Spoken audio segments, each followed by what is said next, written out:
Thank you for your talk. That was right from the heart. We appreciate it. Probably most of us have had a dog that died. That part? Yes. Thank you. Thank you for your talk.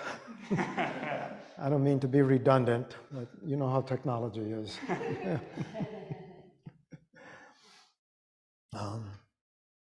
Does this bring up any questions for anyone?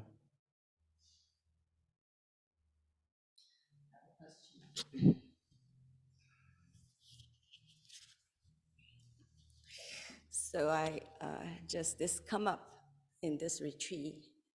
Zen Master Kyung Ho says. Little louder, please. Zen Master Kyung Ho said, "The safest place is often the most dangerous." Just kind of appeared this morning. Sorry, I can't hear you.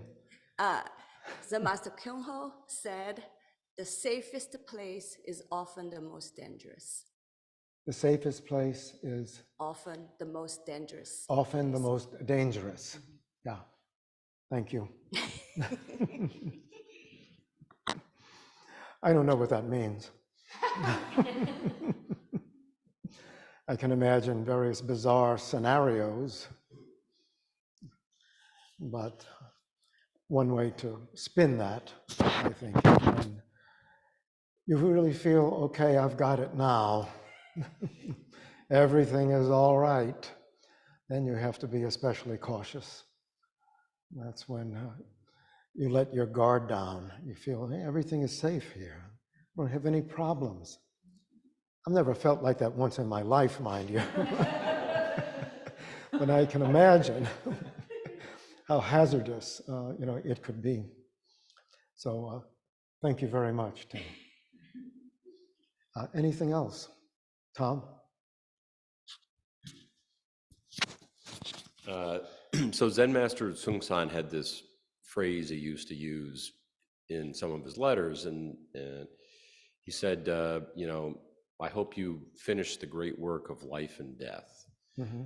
And that's always stuck in my mind. And I wonder if you, through your experience with him, had, kind of what brought him to those words or how he used those words. Yeah, this was one of his favorite ways of ending a talk. So I hope you only go straight, don't know. Soon finish the great work of life and death. Get enlightenment and save all beings from suffering. So that was the full, quite frequent termination of a talk that he would give. And I've wondered about it. The first part, I think, is pretty clear. I hope you only go straight, don't know. In other words, you keep your practice strong. So go straight is not that you give up drinking or anything and become, straight path, but that your direction is clear. You keep going straight ahead. No backtracking, no disastrous side trips, which many of us are prone to. I hope you only go straight, don't know. The meditation form that he talked about the most was on the inhalation, ask yourself, what am I? And on the exhalation, don't know. What am I? Don't know. So when he is admonishing us, I hope you only go straight, don't know.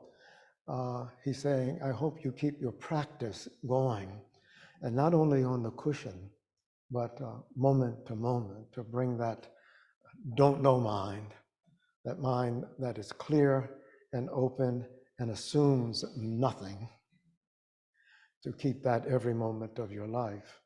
I hope you only go straight, don't know, which is clear like space. He liked things to be clear like space. Space, of course, cosmic space, is absolutely littered with from where space begins above Earth, the unimaginable quantities of junk, mostly, and a lot of balloons too. So, but space in itself, you can see that as perfectly transparent if there's no junk in it. I don't know if he had in mind, make your mind clear like space, just get rid of the junk. Then your mind is clear like space. I hope you only go straight, don't know, which is clear like space. Soon get enlightenment. I think he assumed that all of us, the members of his audience, were not quite there yet. And he had good reason, to assume that. But soon get enlightenment. There's a lot of hope in that. When you start practicing Zen, and we start at different ages, but I think the average age of somebody starting Zen is like 35. And there are some people who are younger. How old are you? See, 29, starting early. So you start often because of a literal midlife crisis. Something terrible has happened in your life. Maybe it's a death, maybe it's a divorce, or something a little less than a divorce. Your girlfriend or boyfriend leaves you, which can be just as painful, maybe even more, because you haven't acquired a lot of experience with this sort of thing. So at some point, you hear about Zen. It's always been in the air ever since I was, I think, an adolescent. You would hear about Zen. Zen? Oh, I wonder what that is. Then all through the 60s, I wanted to practice Zen. And you couldn't find a teacher or a Zen center anywhere. So I made some, half-hearted, I guess, attempts to meditate on my own. But, without a Sangha, without a teacher, you really don't get very far. And so soon attain enlightenment. And you put that in the context of a typical human life, which I suppose the average is more than 70 now, because Charlie and I are still alive. So yeah, it's great, isn't it, Charlie? Absolutely. Yeah, so soon there's, you really can't put this commitment off. And I think everyone here has actually made some kind of commitment, from what I gather, a rather strong commitment to Zen practice, and in the nick of time too. So what's the purpose of Zen practice? This clear mind, but he always ended with soon get enlightenment and save all beings from suffering. Now that's thinking on a grand scale, or vowing on a grand scale. All beings. Of course, that's what our first great vow is. We translate it as sentient beings are numberless. We vow to save them all. Numberless. That would suggest it's the work of lifetime after lifetime. That one lifetime can do a lot of good, if you use it correctly. Now, this doesn't, I'm not suggesting that you have a strong belief in rebirth. I don't even want to take a poll. Anybody believe in rebirth? Charlie does. I've got a question. Oh, you have a question? I'm not finished answering the first one. Okay, time out. Charlie's question. What is it? Well, as I practice in the morning and in the evening daily, okay, I realize that my work of practicing is a continuing practice, that I've got to come back to it again, because the work I'm doing there is not done. But one of the things that happens to me in this process is that I do get to understand something about a thing that Jacob touched on, and that's that we are so insensitive at times to the suffering of other people, you know. I'm sorry, we're so what? That we're insensitive to not. Insensitive. Yeah, insensitive Yes. to other people's suffering, but we're also insensitive to the fact that we too do suffer. Mm-hmm. Okay, so the opposite of that to me is developing compassion. And this practice helps me develop compassion, even though I know, I mean, I have work to do for that enlightenment that you're talking about. Mm-hmm. Okay. So you're talking about what does enlightenment really mean if you're compassionate first? Okay, thank you, Charlie. That's a great question that you concluded with. So what does enlightenment mean if it's not paired with compassion? Yeah. I don't think that any kind of true enlightenment is possible, you know, without compassion being almost identical with it. Yeah. So I'm glad you brought it up. So get enlightenment, soon get enlightenment, and save all beings from suffering. Enlightenment and compassion. So he ended, I think, all of his talks that way. Certainly everyone that I ever heard or listened to on a recording. So how do we even get started on a path like that? I think everyone here has actually started. So just you stumble into it. You know, you hear about Zen and try. We do not proselytize. I'm sure you've noticed that. We in a sense, advertise our existence. You know, we have a Facebook page. So as close as we get to proselytizing. Why don't we proselytize?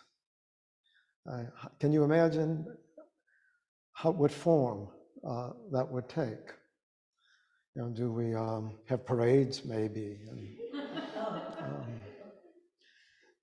do we, you know, set up stalls downtown, perhaps? For me, people come to Zen practice when they are ready. And somehow they find out about it. It's, you know, well enough known in our culture. And you pick the average person on the street, they've at least heard of Zen. But when they hear of Zen, the first thing that they think of is not compassion. No.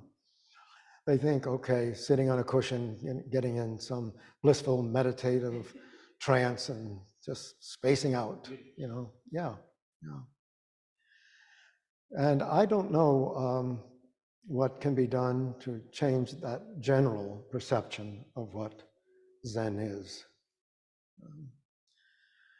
We inherited the word Zen, and it's a good word. You know, it comes from originally the Sanskrit dhyana, D-H-Y-A-N-A, which means meditation. And then the Chinese pronounce dhyana as chana. And the Japanese drop the second syllable and call it Zen. And the Koreans do the same thing, drop the second syllable and call it son. Yeah. Well, none of those words are going to be recognized, you know, by anyone. So we're stuck with Zen and with all of the associations that have built up around, you know, Zen. You know, the expression, you're Zen'd out. Anybody here Zen'd out? I don't think so. I don't think I've ever been Zen'd out. Well, that somehow was in response to a question. I think we went a little far. And thank you, Charlie, for helping us along that way. Is there another question? Maybe another topic? I have a Yes, question. Charlie? Oh, wait, we have an online? Yeah. Let's have the online question, yeah. My question is, so the commentary at the end of the Kongans, what's the purpose of those? Are they supposed to clarify? Are they like a hint to the Kongan? Or are they just meant to Okay, yeah. confuse, or is it just another Kongan and a Kongan? I mean, Okay, I think everybody knows that you're talking about our 365, Kongans books, so you have the statement of the case, and you have the questions, and then you have the commentary. I can't quote any of the commentaries, but I think you all probably have come across them, and what they're like. They are not hints to answering the question. I guess you all knew that, huh? They do provide a slightly different perspective than the statement of the case, which is the initial narrative. Over the years, and it really did take years, being exposed to them, I won't say that I worked with them, and I've worked on a lot of Kongans, both on my own and with students, but being exposed to them in that context, I have actually come to appreciate them, in that they add a different dimension to the statement of the case. They will not really help you answer, the Kongan questions. As I said, I haven't studied them, but I think there are of several different types, these commentaries. But I think that all of them, although they're not providing hints, are leading the reader, in the direction that the Kongan is pointing to. That's my best take on it. I was around when that book was compiled, and although I had helped edit many of his books, I had no part in composing or editing that. So if I had, I think I would have asked Zen Master Seung San, what about these commentaries? But I wasn't, and I didn't. So it's just my, the impressions that I've got, just in an almost casual sort of way. It does seem that if they were not there and you only had the statement of the case and the questions, there would be some lack of balance. I have found that by and large, the commentaries actually come from the thinking mind, which will not help you in answering the Kongan. And so I think that's a deliberate voice that he adopted when he dictated all of this. Can you imagine what those sessions were like? Because he never wrote anything. He always dictated, and I was one of his secretaries many occasions, and he was brilliant at composing. And the whole Compass of Zen, he dictated that. They're based on talks that he gave over a lot of years, but he never wrote anything. I don't know if he knew how to type. Never saw him type. And I think it's wonderful that it was an oral transmission. It really is an oral transmission. I mean, we encounter it in print. If you come to a Kongan interview and the teacher hands you the book and, read number 127. I think that's the number we're on for today, actually. And, you read the Kongan, and the questions are never easy. I don't think I've ever answered a Kongan you know, right off, just there it is and boom, you know. Maybe some didn't take too long, but one took 10 years, and that's not too long. You know, that's good. I don't mean that's good, that's fast, but it's good that these kongans take so long, you know, to digest, to really get the point, and to come up with an answer that a teacher would accept. And a large part of qualifying to be a teacher in our school, getting Inca, is, you know, your experience with kongans and your ability to teach them. So I hope that all of you do take, you know, the kongans that you're working on seriously and actually work on them. And people have often asked, well, how do you work on a kongan? Yeah. Well, you should bring it to mind on a regular basis during a practice period and hold it for as long as you can. And as soon as you find yourself, you know, thinking about lunch or whatever, then drop it. Don't come back to it after that. Just return to whatever your meditation practice is. And I'm pretty sure all of you have a meditation practice that you've settled on. But while we're talking about that, it's maybe good to revisit that occasionally with a teacher. You know, I always ask, what is your practice? And usually just let it alone. You know, most people have a perfectly serviceable meditation practice, but don't feel that, you know, well, I'm stuck with this for the rest of my life. If you want to bring it up with the teacher and talk about it and your experience with it, it may be that that teacher will recommend another practice that's same direction, but kind of different technique. It looks like we're out of time. What does that say? Yeah, 1:33. There are a lot of interviews to go. Otherwise, I would just prattle on right now or invite more questions. But I'm afraid this is it, folks. Thank you very much.